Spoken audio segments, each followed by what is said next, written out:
Good morning. Morning fella, how are we? How's it going? Yeah, not bad. It's 6:30 a.m. and I'm here in Southwark Park to do some filming of an athlete. My name's Milarvie. I'm based in London just now. Racing comeback next Friday. Training with Mark Pollard. I race for Dulwich and Cottage down here. So yeah, this morning we got 3 by 6 laps off a lap floor, and then this evening see 400s with the Cottage lot. What are we wearing today? Got the old Brett Tracksmith gear on, got the Elliots, got these up last week. So yeah, warm up in this kit and then got a t-shirt on as well. So I got on the athlete support programme with Tracksmith start of this year, following the Surrey League down here. So yeah, it's really good, got a bit of support from them. They'll kind of cover some of my race kit and expenses and things like that, and yeah, it's cool to have a bit of recognition from a brand. And yeah, as a brand, their stuff's really cool. I quite like I went to shop in Marylebone and stuff, really high quality and cool atmosphere. And yeah, I like how they're kind of backing it a little bit by putting some money into races as well.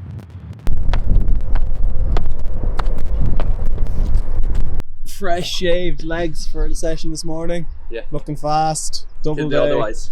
Let's go. Too right. Yeah. Bit of shades on. Oh yes, it's a bit sunny today, to be fair. Right.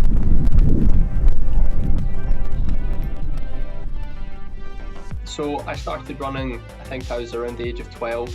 Joined my local running club in Glasgow, Victoria Park. I had a good bunch of mates from school that were going down, and I made my school cross country team as first year secondary school, and thought, our school team was really quite good, and I didn't want to be terrible and let the boys down. So I went down to Scotland, started training, kind of met quite a few people that were always really good training partners and stuff. And then from there, just kind of caught the bug for it. Kind of progressed through, raced all the kind of junior stuff from there upwards. So under 15, under 17. I wasn't ever that good at that age. Made progressive jumps through the age groups. And then went to Edinburgh Uni and moved to Mark Pollard and the Hounds group over there. And yeah, I had a great time. Trained hard when I was in Edinburgh. Had really high quality group around me, and then following Edinburgh I went over to Boise in the NCAA. Nice morning. Last proper one was during cross season. So yeah, I was trying to get through a pretty solid 12-week block or whatever since then, with plan gearing in towards Highgate, and yeah, coming to the end of that now. So how many weeks out are we from Highgate? I think we're 4 weeks. Or maybe 5. And you come back between now and then? Yeah, come back opening at Battersea, which is nice. Yeah, that's looks like a pretty stacked race. Yeah, it feels really spicy. Are you going for a PB at that? Yeah, I think I'm coming into shape for. My PBs are well old, so it'd be nice to kind of get back on it. So. I think my best PB is probably my 10k track PB, Birmingham 2021. So I ran 29:22 that day, and that was pretty good race. Looking back and the kind of sessions and stuff I'd done now, I think I probably should have ran a bit quicker than that. But in terms of executing on the day and stuff, I won that race with people in the race who I think were probably a lot better than I was. So I managed to kind of nail it on the day and run. I was still ended up being a chunk off the Euro standard, which was what the target was at the time. But yeah, I look back on that one as pretty positive. Oh, I know. I'm buzzing for the. So yeah, getting warm summer. Should be good. I feel like London will be a good place to be. For racing and everything as well. Today, double day, you've told us the sessions. Yeah. What happens in between the 2 sessions? I got full 8 hours of work in between. So it's not too bad when I'm working from home. But sometimes I'm in the office. So it'll be get back, shower, food prepped, get going. But that routine wise, I think the doubles actually work a lot better than kind of most people think they would. Because if you're going to be sat at a desk for the majority of the day anyway, you may as well have trained before it. Yeah. Alright. Last one. Session done and dusted. 3 by 6 laps. Easy morning. Yeah. Before 7:30. all Nice. done before. Are you a morning person? I'm honestly recently less so for running, more so for just having to get in and commute and stuff. But London say does yeah. that to you though. yeah, true. Rise and But grind. as soon as the sun's out, it's not too bad. Although pretty bright this morning, but You got the shades on. yeah, I had the specs on, so yeah, it saved me a little bit. But no, it's really nice, and it's funny you see the same people down the track every Tuesday morning. So it's a bit of camaraderie with the morning grinders. Pretty good. Yeah, job done. Good stuff. Well done. I've got every so often I'll like watch them and I'll be like, oh, it's actually like fairly good.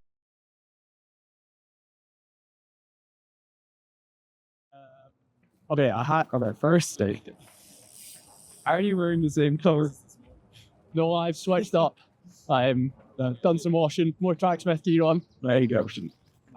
Same shoes to be fair. Warmed up in these bad boys this morning. But yeah, showered, shaved. Yeah, look fresh. Yeah. Chatting this morning. I don't think we actually mentioned the splits. So you did 3 by 6 laps. Yeah. What time to get? I was running like 3:07s. That's like T zone. Got kind of fall out session From there. And do you like train off heartbeat or is it? honestly just out. I've just going off field. I've spoken to Marcus a fair bit about kind of what my zones relate to and stuff. And he's pretty confident in some of the numbers that like that relates to be and kind of where it needs to be. For like long periods I'll wear heart rate monitors and then I kind of get out the habit of it. And so I know like baseline when I'm going into like all right fitness that heart rate corresponds to like whatever pace. And yeah, I think over time you kind of like just can do it off field. Especially the sort of like 5-minute mile stuff. Like after kind of a couple sessions, either you figure out that that's comfortable and you can do it, or you need to like kind of scale it right back and slow down. I want to know what you ate. Did you eat more than usual given there being special or? Not really, like, so I didn't eat anything before we started this morning because it was kind of early. So like, well, I met Max at just after 6:30, so I kind of got up and just got out straight away, had some water, got home, coffee, some overnight oats, like double scoop of protein powder in the overnight oats, so get on the recovery grind. Cleaned on toast for lunch, gluten-free bread of course. Had some oatcakes this afternoon. Yeah, honestly, like nothing crazy at all. Unique Scottish cream. No, well, Scotch oatcakes to be fair. Yeah, and plenty of water. But yeah, honestly, nothing crazy. I try and stay conscious of protein intake more than anything.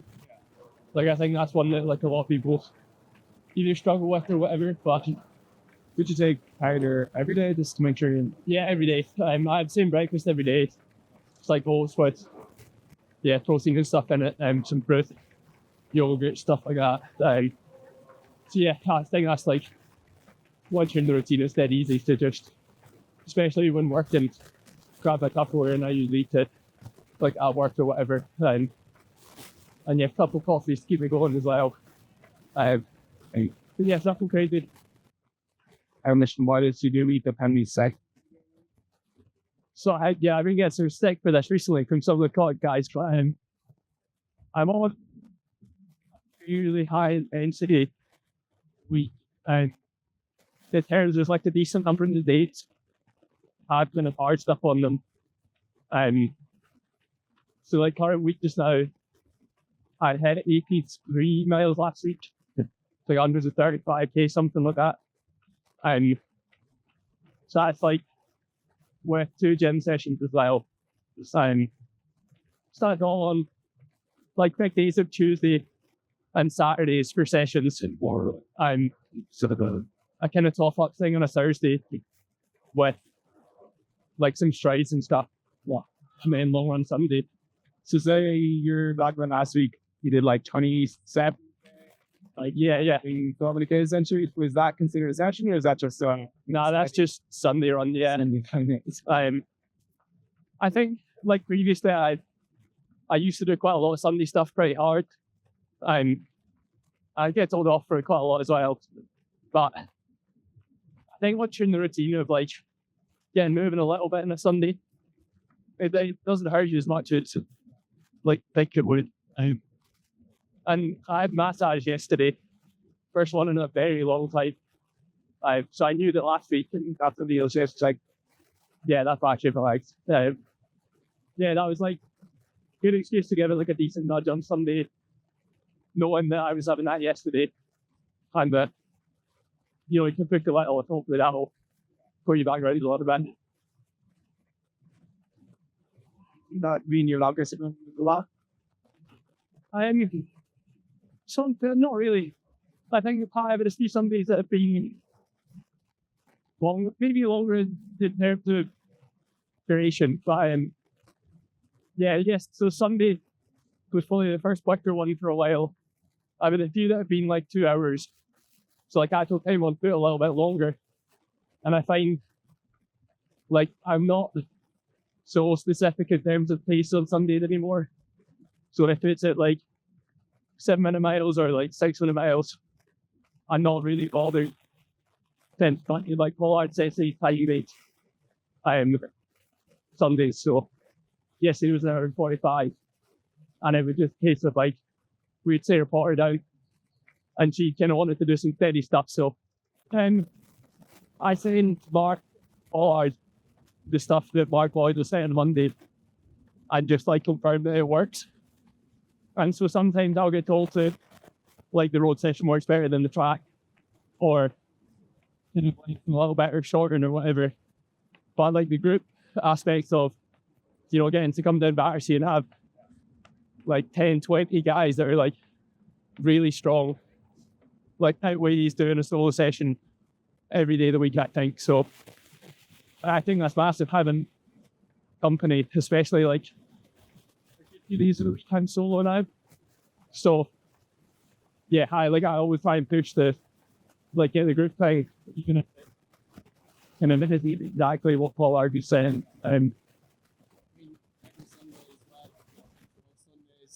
Yeah, you're stride athletics on me. Yeah, we got stride every 2 weeks. We've had decent groups out for most of them so far. We had the Cottage class turn up on Sunday, which was nice. And then, there's kind of regular Cottage long runs as well. And, the group's really strong just now. There's a bunch of guys racing London this weekend. So it doesn't matter what you do, you've got company. And like, recently we've had quite a few that have jumped in on the sessions that I've had on Saturdays. And like, it just works really nice. It means that, everyone's got pretty solid session, pretty solid groups. And always like somewhat flexible if it means that you have like a few more guys jumping in with what you're doing.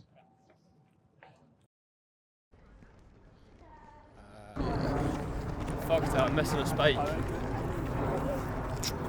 What's on the menu? Yeah, so we've got 3 sets of 5-4s. First set is at like 5k pace, so we got 60-second recovery. Second set of 90, so down to like 3k pace. And then the last set's like some sort of float thing, so we do 400 hard, easy, maybe the other way around. Either way, it's like a 2k effort with like 3 fast 4s in there, so see how we go. Very good. And the spikes on for the last set? I'll spike up for second set onwards. Just some flats for this one. Down more track smith gear. Lovely. Repping.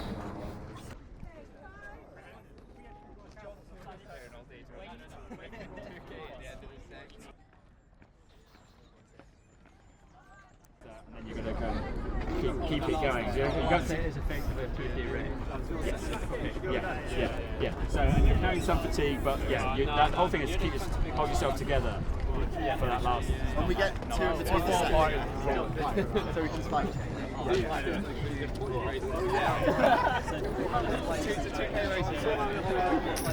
And if it splits, that's cool. If we say we'll see how it goes. Swing it through. I think the best one when you get it right is a 10k on the track, because they are brutal and they're horrible and they're really hard to get right. So it's kind of, if you nail one of them, it's like the most difficult one to get right. So when you nail it, it's really good. I quite enjoy kind of the Surrey Leagues have been amazing. Honestly, they were probably some of the most fun races I've been a part of. While I was in the States, I found racing really quite difficult at times. I was going into races not so fit, and sometimes I was going into them fit, but even an A day for me would be finishing outside the top 100 in some of the kind of bigger cross countries. You'd average 3-minute Ks in a cross country course and finish 150th. It was really nice to come to London and start racing just somewhat for fun, and Surrey Leagues were top tier for that. So yeah, cross country leagues probably up there for enjoyment. I feel the same when I turn up to a park run. Gives me a little bit of an ego boost, Honestly, there was always guys at Surrey Leagues that still went out. Yeah, they wiped the floor with me, but yeah, no, it was always pretty good. What 3 items would you take to deserted island? I'd actually not seen that one on the questions and on the list. I didn't either. Surely your tracksmith gear, no? Yeah, tracksmith top shorts and some shoes.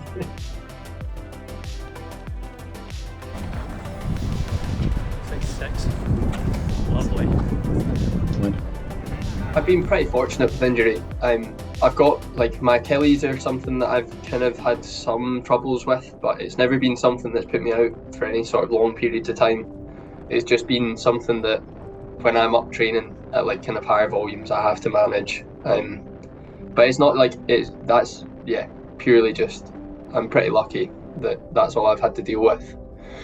In terms of peaks and troughs and stuff, I've had plenty. Less so with injury, more just with kind of feeling not so much burnt out, but just kind of sometimes progress isn't always linear, and I've had kind of quite long periods just in troughs with performance and stuff. And I found that I had it massively when I was in the States, where I was training really hard and things just didn't ever hit that kind of click point. And I think that's something that you can be doing all the right things sometimes, and it doesn't always just kind of hit that on the day the performance goes perfectly. Where in other time periods that just happens and you're not always in control of it. But yeah, hopefully beginning to come back round again a bit now. But yeah, it's something you're not always in control of. I think it's always a fairly fine line when it comes to social life and running. And I think it just comes down to, in a sense, priorities. So going into this race season, I'll be fairly happy to not have a pint after work or something like that. Versus when you're in the off season, I've got no reason to not do that. You just got to pick your times. I think if you're post race and you're caffeinated up, there's no reason to not go and kind of have a scout out and see what's happening after the race. I don't know, you're going to be wired in caffeine all night anyway, so have a few pints and detox. But in London particularly, that's one of those things that, after work pints or whatever are always talked about, the old thirsty Thursdays. But I think for me just now it's been threshold Thursdays. Good day, grind. Good day. Hi, fella.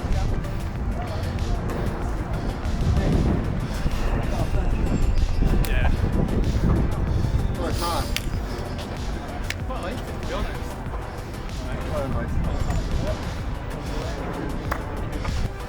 Looks like I said we could ridden that line a bit, but we could have been a bit far. A good session though? Yeah, solid, good grind. Really good group to have out, and we got kind of mad weather, but Yeah. fun, it's alright. And let's hit all that sort of nonsense. So. Very good. It was also definitely not warm enough to get the top off. I feel like getting the top off is a commitment thing. So if you get the top off in the last race, you just fucking commit to it, you know what I mean?